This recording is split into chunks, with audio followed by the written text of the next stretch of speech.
Hello people, welcome to global cuisine. Wow ఏమి రుచి. నేను మీ హరీష్. ఒక బ్రాండ్ న్యూ వీక్ అంతా కూడా స్ట్రీట్ ఫుడ్కి కేటాయిస్తూ వావ్ ఏమి రుచి మీ ముందుకు వచ్చేసింది. సో ఈ వీక్ మొత్తం కూడా మనము మెడిటరేనియన్ సీకి సంబంధించి ఆ చుట్టుపక్కల ఉన్న ప్రాంతాల స్ట్రీట్ ఫుడ్ని ఎక్స్ప్లోర్ చేద్దాం. కాబట్టి once again welcome to wow ఏమి రుచి మెడిటరేనియన్ స్ట్రీట్ ఫుడ్ వీక్.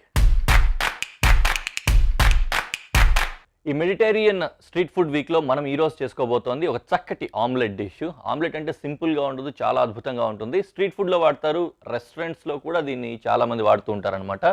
ఎగ్తో చేసుకునేది, కానీ వెజ్జెస్ కూడా పడుతూ ఉంటాయి, కావాలంటే నాన్ వెజ్ కూడా యాడ్ చేసుకోవచ్చు. అలాంటి ఒక చక్కటి డిష్ని ఈరోజు మనం పరిచయం చేసుకోబోతున్నాము. దాని పేరు ఏంటంటే స్పానిష్ టార్టిలా. ఈ స్పానిష్ టార్టిలాకి కావాల్సిన ఇంగ్రీడియంట్స్ ఒకసారి చూసినట్లయితే, ఫస్ట్ ఆమ్లెట్ కంటే ముందుగా నేను చెప్తున్నాను, పొటాటో ఉంది. బోల్డ్ అంత పొటాటో తీసుకున్నాను. ఇక్కడ 3 పొటాటోస్ కావాల్సి వస్తాయి. దానికి సంబంధించి ఈ విధంగా డైస్ చేసి ఈవెన్ షేప్లో పెట్టుకున్నాం. దాని తర్వాత ఇక్కడ చూసినట్లయితే 1/2 డజన్ గుడ్లు ఉన్నాయి మన దగ్గర. దాంతోపాటుగానే 1 ఉల్లిపాయ, కొద్దిగంత బటర్, దాంతోపాటుగానే వెల్లుల్లి రెమ్మలు కొన్ని. ఇంకా ఇక్కడ చూసినట్లయితే ఆ ఫ్లేవరింగ్ ఎలిమెంట్ కోసమని బేసిల్ ఉంచుకున్నాం అనమాట కాస్త. ఈ బేసిల్ అంటే మనకు తెలిసిందే కదా, తులసికి సంబంధించిన ఫ్యామిలీది అనమాట. సో ఎనీవే వీటి కాంబినేషన్లో మనం చేసుకోవచ్చు. దాంతోపాటుగానే సీజనింగ్ కోసం సాల్ట్, పెప్పర్ ఎలాగో ఉన్నాయి. కొద్దిగంత ఆయిల్ కూడా మనకు కావాల్సి వస్తుంది, ఆలివ్ ఆయిల్. ఇంకా ఏమైనా గ్రీన్స్ కావాలని కూడా వాడుకోవచ్చు. బేసిక్గా దీనికి ఏంటంటే ఒక చిన్న పెనం కావాల్సి వస్తుంది. ఒక 6 అంగుళాల పెనం ఉండేది. ఎంత చిన్నది వీలైతే అంత చిన్న పెనం కావాలన్నమాట. ఎందుకంటే పెనం పెద్దగా అయ్యే కొలది బోల్డ్ అంత పొటాటోస్, ఎగ్స్ పడుతూ ఉంటాయన్నమాట. చిన్న పెనం ఉండాలి, ఎందుకంటే దలసరిగా వస్తుంది బాగా ఆమ్లెట్. ఆమ్లెట్ అంటే పలసగా రావడం కాదు, బాగా దలసరిగా ఉంటుంది. రెండో పెన్ కూడా ఉంచుకున్నాను ఫ్రై చేసుకోవడానికి. అది సపరేట్, ఇది సపరేట్గా. ఏదైనా ఒక మూత లాంటిది కావాలన్నమాట. ఇలాంటి మూత లాంటిది, ఒకవేళ ఇలాంటి పలకుంటే వెల్ అండ్ గుడ్. లేకపోతే చపాతీ పలక ఉంటుంది కదా, చపాతీ రుద్దుకునేది, దాన్ని ఉల్టాలో వాడుకోవచ్చు, అది కూడా బాగానే ఉంటుంది. లేదంటే చాపింగ్ బోర్డ్స్ ఏవైనా ఉన్నా అలాంటి దాన్ని కూడా యూస్ చేసుకోవచ్చు అనమాట. సో ఉల్టా చేసి ఇట్లా తిప్పుకోవడానికి కావాల్సి వస్తుంది. అందుకని ఇది కూడా రెడీగా పెట్టుకున్నాను. మిక్సింగ్ బౌల్ వగేరాలు రెడీ పెట్టుకున్నాను. వంట మొదలెట్టేద్దాం. సో ఎనీవే అన్నీ కూడా రెడీగానే ఉన్నాయి. ఫస్ట్ ఏంటంటే పొటాటోని డీప్ ఫ్రై చేసుకోవాల్సి వస్తుంది. దానికి సరిపోయే విధంగా పొయ్యి వెలిగించేసి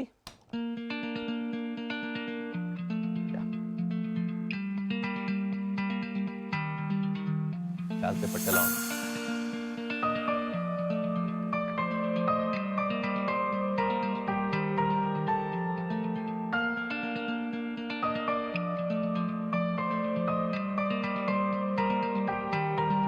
ఆయిల్ కొద్దిగా వేడెక్కని ఈలోపు ఈ ప్యాన్ కూడా రెడీ అవుతుంది. ఇదేం పెద్ద టైం పట్టదు, అవన్నీ కలుపుకునే లోపు వచ్చేస్తుంది. ముఖ్యమైన డిష్ ఏమో ఇది అవుతుంది. దీన్ని ఇక్కడ పెట్టుకొని 1 by 1 ఇందులో వేసుకుంటూ ఉండాలన్నమాట. ఫస్ట్ గార్లిక్ చాప్ చేసుకుందాం.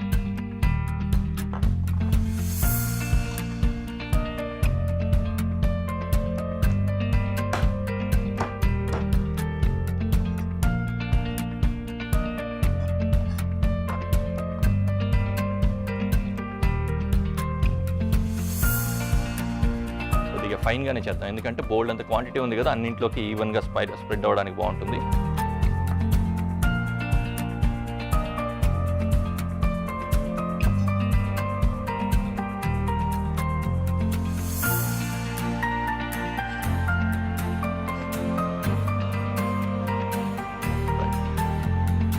ఇంగ్రీడియంట్ 1 వెళ్ళిపోయింది.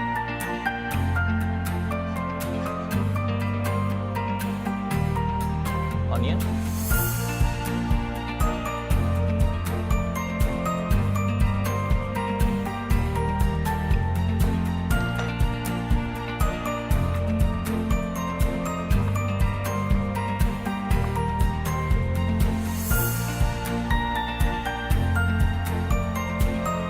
బాగా వచ్చింది కదా, చాలా నీట్గా వచ్చింది.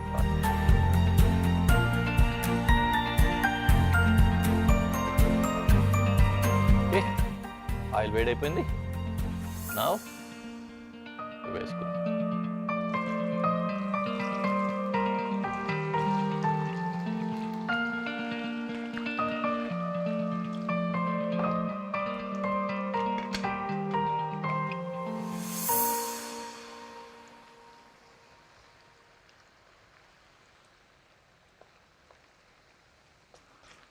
డీప్ ఫ్రై, నిజంగా రియల్ డీప్ ఫ్రై లాగా అవ్వాలి. దీనికి ఒక 2 నిమిషాలు పడుతుంది కాబట్టి మనం మిగతా పని చేసుకుందాం. గుడ్లు కొట్టి వేసేసుకొని మిగతా అన్నీ కూడా ఆమ్లెట్కి సంబంధించిన అవన్నీ కంప్లీట్ చేసేసుకుందాం. నేను బీటర్ వాడుతున్నా. యా,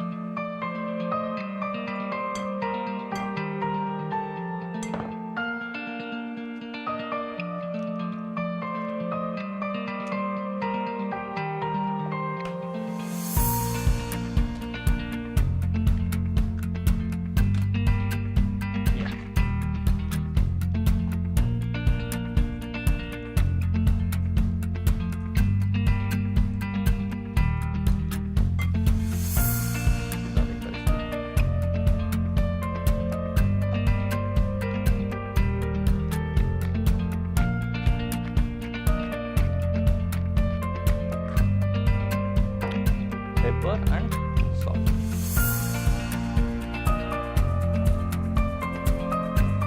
చాలా చక్కగా అద్భుతంగా ఉన్నాయి. జస్ట్ ఈ పక్కనే ప్యాన్ ఉంది కదా, దీంట్లో పెట్టుకుంటా కాసేపు.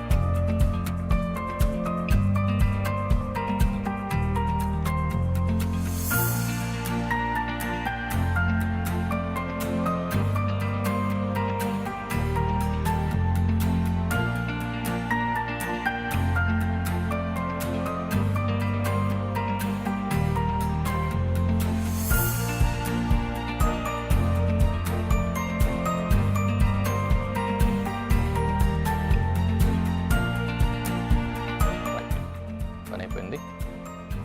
దీన్ని కూడా ఆమ్లెట్తో పాటుగా నా మిక్చర్లో వేసేసుకొని కలిపేసి లాస్ట్ ఫైనల్ ప్రాసెస్కి వెళ్ళిపోదాం. వేడి నూనె కాస్త దూరంగా పెట్టేసుకుందాం. రెడీ అయిపోయింది కదా ఇది. దీన్ని ఇందులో వేసేస్తాం. సో దీన్ని మంచిగా బీట్ చేసుకున్నాం ఆల్రెడీ. దీంట్లో ఇంకా మిగతా కూడా కలిసిపోతున్నాయి. పనిలో పనిగా దీన్ని మళ్ళీ వేడి చేసుకుందాం.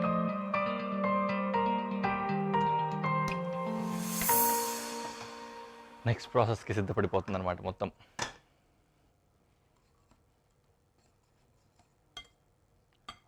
ఏదైతే మన దగ్గర ఈ ఫ్లేవరింగ్ ఎలిమెంట్ ఉందో బేసిల్ లీఫ్ పౌడర్ కూడా వేసుకున్నాం. నా ప్యాన్లో బటర్ వేసుకొని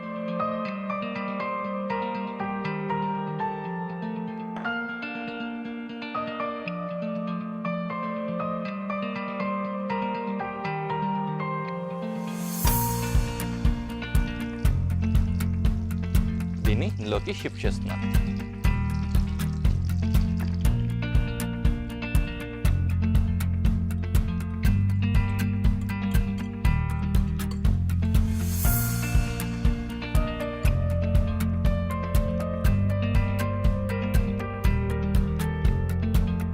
లోపలికి వేసిన తర్వాత కూడా కింది నుంచి పై వరకు ఇట్లా కలుపుతూ ఉండాలి కాసేపు. ఎప్పుడైతే ఆ ఎగ్ సెట్ అవుతుంది అనిపిస్తుందో ఆ టైం వరకు కలుపుతూ ఉండాలన్నమాట. ఎగ్ సెట్టింగ్ స్టార్ట్ అయినప్పుడు ఇంకా కలవదు అనుకున్న టైం వరకు చేసి ఆ తర్వాత అలా సెట్ చేసి వదిలేయడమే. యా, ఆల్రెడీ బ్రౌన్ స్టార్ట్ అయింది. టైటన్ అవుతూ ఉందన్నమాట.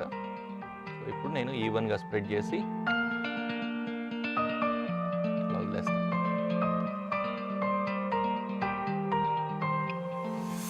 బాగా లో ఫ్లేమ్లో పెట్టుకున్నాను, ఆ విషయం గమనించాలి. లేకపోతే ఏమవుతుందంటే లోపలంతా జల్జల అట్లా లూజ్గా ఉంటుంది, బయటంతా పైన అంతా కూడా కింద కుక్ అయిపోతుంది.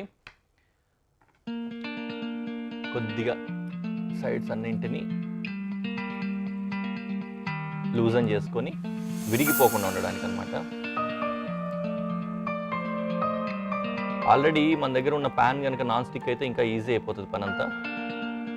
ఇదంతా లూజ్గానే ఉంది కదా, దానికోసం ఏం చేయాలంటే ఫ్లిప్ చేసి మళ్ళీ కాల్చాల్సి వస్తుంది. అందుకని సేమ్ ఇదే పలకని ఇలా పెట్టి, అందుకని దీన్ని తీసుకుని నేను ఇందాక మీకు చెప్పాను. మీకు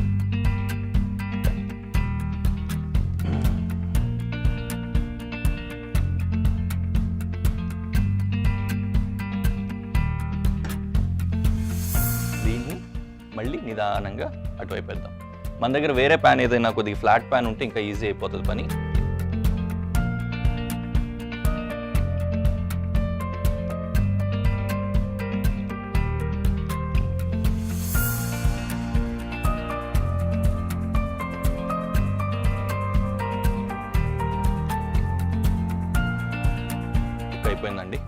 చాలా ప్రాపర్గా కుక్ అయింది. ఎనీవే దీన్ని డిష్ అవుట్ చేసి ప్రజెంటేషన్లో కలుద్దాం.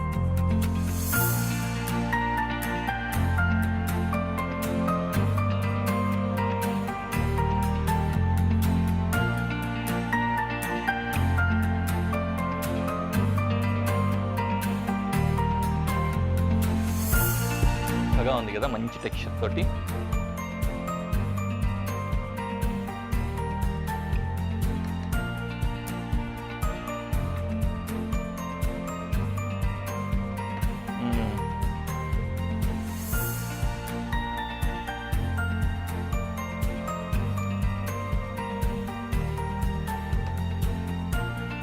కానుంటుందండి, చక్కగా బైండ్ అయింది. యా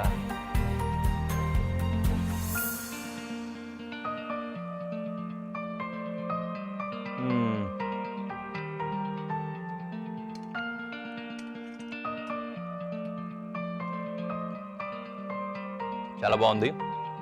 నేను తింటూ ఉంటాను, మీరైతే చేసుకొని తినండి ఒకసారి. నెక్స్ట్ డిష్కి కావాల్సిన ఇంగ్రీడియంట్స్ అన్ని రెడీ చేసి పెట్టేసుకున్నాను. అది కూడా చాలా అద్భుతంగా ఉంటుంది. మనకు కొద్దిగా రిజంబ్లెన్స్ కూడా ఉంటుంది, చూడడంలోనే, తినడంలో కాదు. ఎనీవే మనం చేసుకోబోతున్న ఆ డిష్ పేరు స్పానిష్ ఎంపనాడా. స్పానిష్ ఎంపనాడా కావాల్సిన ఇంగ్రీడియంట్స్ ఒకసారి చూసినట్లు ఇక్కడ చికెన్ వాడుతున్నాము, డైస్డ్, చాలా చిన్నగా క్యూబ్ చేసుకున్న డైస్డ్ చికెన్. అలాగే ఆనియన్, దీన్ని కూడా డైస్ చేసుకోవాలి. ఒక గుడ్డు కావాలి, జస్ట్ బైండింగ్ కోసం. వైట్ మాత్రమే వాడతాం, ఊరికే బైండింగ్ కోసం మాత్రమేనమాట. అలాగే కారపొడి, ధనియాల పొడి రెండు ఉన్నాయి. పెప్రికా పౌడర్లు కానీ ఇట్లాంటివి ఏమైనా మనకి టేస్ట్ ఉంటే దాన్ని కూడా వాడుకోవచ్చు. అలాగే ఇక్కడ చూసినట్లయితే బేసిల్ లీఫ్ పౌడర్ ఉంది, అలాగే ఇక్కడ కట్ చేసుకున్నది. గార్లిక్, దాంతోపాటుగానే జీలకర్ర పొడి, అలాగే జీలకర్ర రెండు వాడుతున్నాము. ఇంకా మనకి ఎప్పుడైనా సరే చూసినట్లయితే ఉప్పు, పెప్పర్ పౌడర్ అయితే ఉంది. అండ్ మోస్ట్ ఇంపార్టెంట్ థింగ్ ఇక్కడ చూస్తున్నారా, పాస్తా డవ్ మనం రెడీ చేసుకున్నాము. పాస్తా డవ్ ఎలా రెడీ చేసుకోవాలనేది కూడా నేను చెప్తాను, చూస్తూ ఉండండి. ఇది డ్రై అయిపోకుండా ఇలా పెట్టుకున్నాను, అందుకనే ముందే చేసి పెట్టుకున్నా. బాగా టైం టేకింగ్, షీట్స్ కొట్టుకోవాలి, దాన్ని మళ్ళీ కట్ చేసుకోవాలి, ఆరిపోతుంది అని మీకు చెప్పే టైంలో నేను రెడీగా చేసి పెట్టుకున్నాను ఆల్రెడీ ఈ బ్రేక్లో. సో ప్రాసెస్ అయితే మనం మొదలు పెట్టేసుకుందాము, చాలా ఫాస్ట్గా అయిపోతుంది. ఏవేవి కట్ చేసుకోవాలి, ఉల్లిపాయలు ఇంకా వెల్లుల్లిపాయలు కట్ చేసుకోవాలి కదా, దానికోసం మనం రెడీ చేసుకుందాం.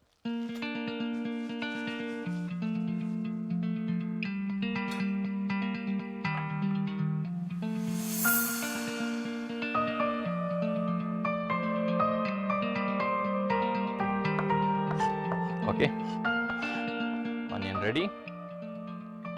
గార్లిక్ మిక్స్ చేసుకునే లోపు ప్యాన్ వేడి చేసుకుందాం.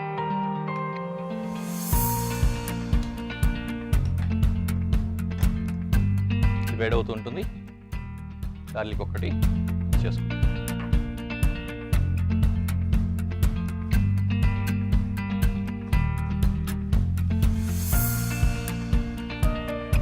మంచి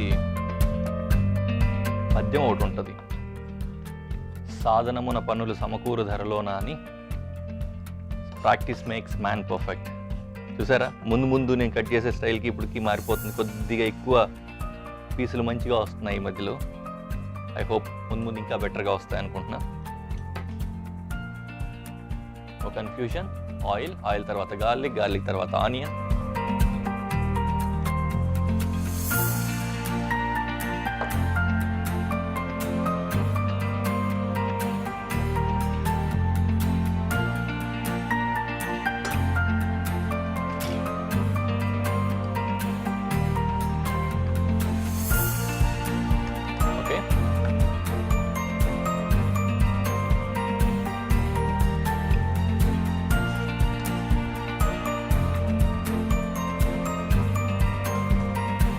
కొద్దిగా ఆనియన్ కూడా ట్రాన్స్లూసెంట్ షేప్లో కలర్లో వచ్చేసరికి తర్వాత 1 by 1 స్పైసెస్ అన్నీ కూడా వేసుకుందాం. మనం దీంట్లో ఏమేమి వేస్తున్నాం అంటే ఫ్లేవరింగ్ కోసం జస్ట్ బేసిల్ వేస్తున్నాను, అది కూడా డ్రై బేసిల్ వేస్తున్నాను. ఆ డ్రై బేసిల్ తర్వాత కొద్దిగా జీరా వాడుతున్నాము, ఫ్రెష్ జీరా. అలాగే జీరా పౌడర్ కూడా, జీరా కూడా ఇప్పుడే వేసేసుకుందాం. ఇన్ఫ్యాక్ట్ ఇంకా పక్కకు వేయాల్సింది. అండ్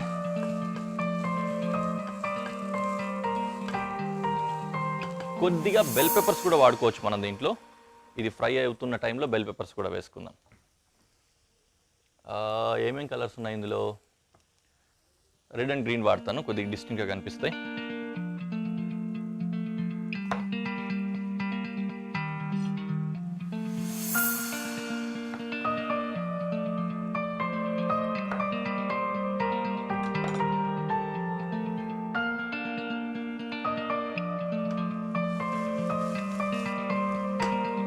కాస్తవని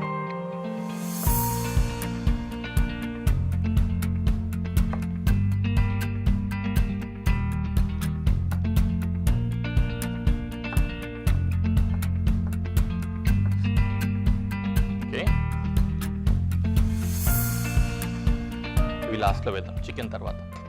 ఇప్పుడు చికెన్ వేసుకుందాం.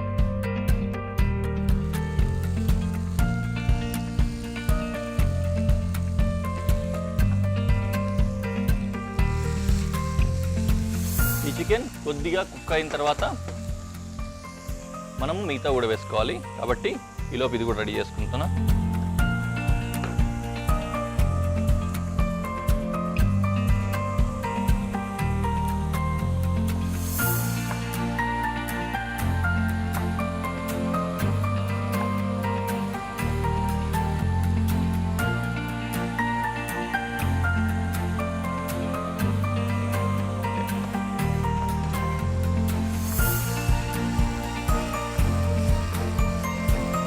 కాస్ట్ అయితే సరిపోతుంది. చికెన్ తగు మోతాదులో కుక్ అయిపోయింది. Now going for bell pepper.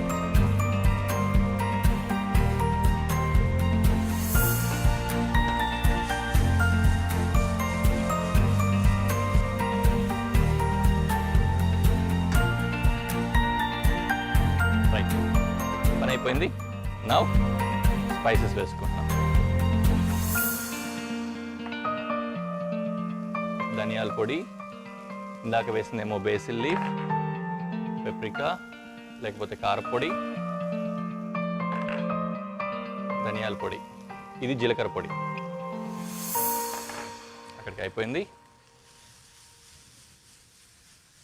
నీట్గా రెడీ అయిన తర్వాత, మిక్స్ అయిన తర్వాత దించేసుకుంటాం. ఎనీవే మిక్స్ అయిపోయింది, దించేసుకొని కొద్దిగా ఆరిన తర్వాత రోలింగ్ ఎలా చేసుకోవాలి, ఎలా చేయాలనేది చూద్దాం. చల్లారిపోయింది.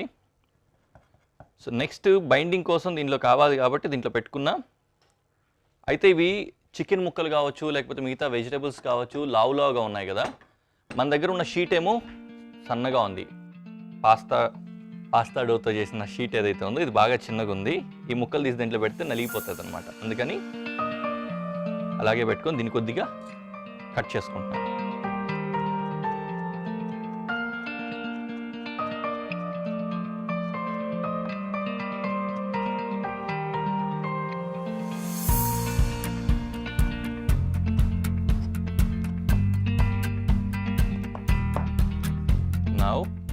దీన్ని ఇలా పక్కన పెట్టుకొని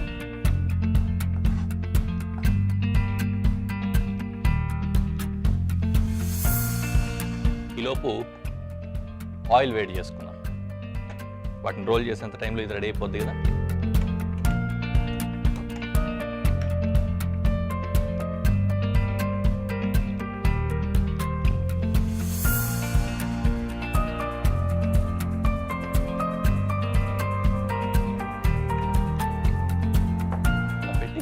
షీట్స్ని తీసుకుందాం.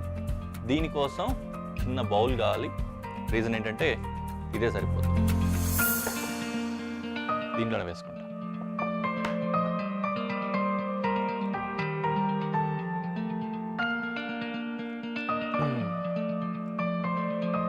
ఒక్కొక్క షీట్ ఇలా తీసుకొని ఇందులో స్టఫింగ్ చేసుకొని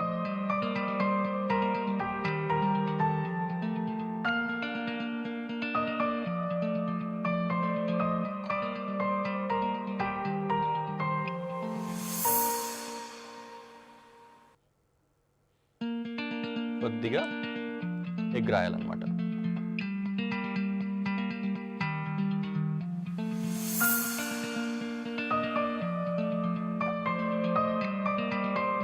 ఇది మీరు హారిజాంటల్గా చేసుకుంటారా లేకపోతే డైమండ్ షేప్లో రెక్టాంగులర్గా చేసుకుంటారా అనేది కంప్లీట్లీ మీ పర్సనల్ చాయిస్.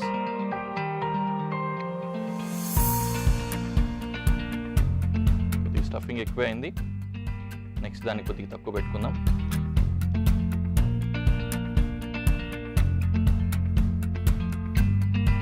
చాలా చక్కగా ఎంత పలచగా చేసినా కూడా అది సాగుతూ ఉంటుంది కానీ బ్రేక్ అవ్వదు. కట్ చేస్తే అన్నీ ఫోల్డ్ చేసి పెట్టేసుకున్నా. ఆయిల్ కూడా బాగా వేడైపోతుంది. రెడీగానే ఉంది. చక్కగా డీప్ ఫ్రైలో పెట్టేసుకున్నాం.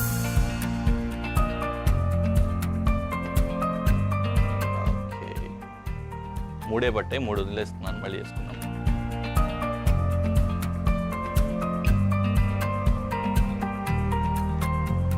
ఇవి కాలిన తర్వాత చక్కగా ప్రజెంటేషన్లో పెట్టేసి మీకు చూపించేస్తాను.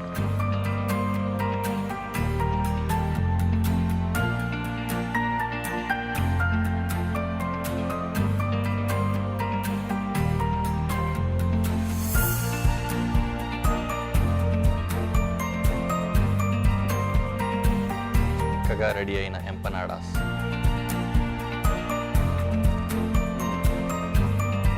బాగుంది కదండి కన్సిస్టెన్సీ. ఒకసారి అలాగే తిని చూస్తాం, తర్వాత డిప్తో కూడా చూద్దాం.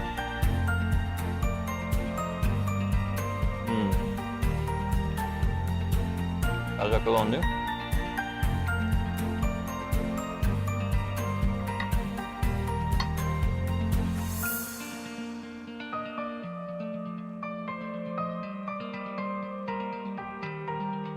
ఎదిరిపోయాయి. ఖచ్చితంగా చేసుకొని తినచ్చండి. బాగుంది కదా. ఎనీవే, చక్కటి డిషెస్ రెండు కూడా చాలా అద్భుతంగా వచ్చాయి. హ్యాపీగా ఇక్కడతో క్లోజ్ చేసుకుందాం. నెక్స్ట్ ఎపిసోడ్లో ఓ మంచి రెసిపీ తోటి మళ్ళీ కలుద్దాం. అంతవరకు బాయ్.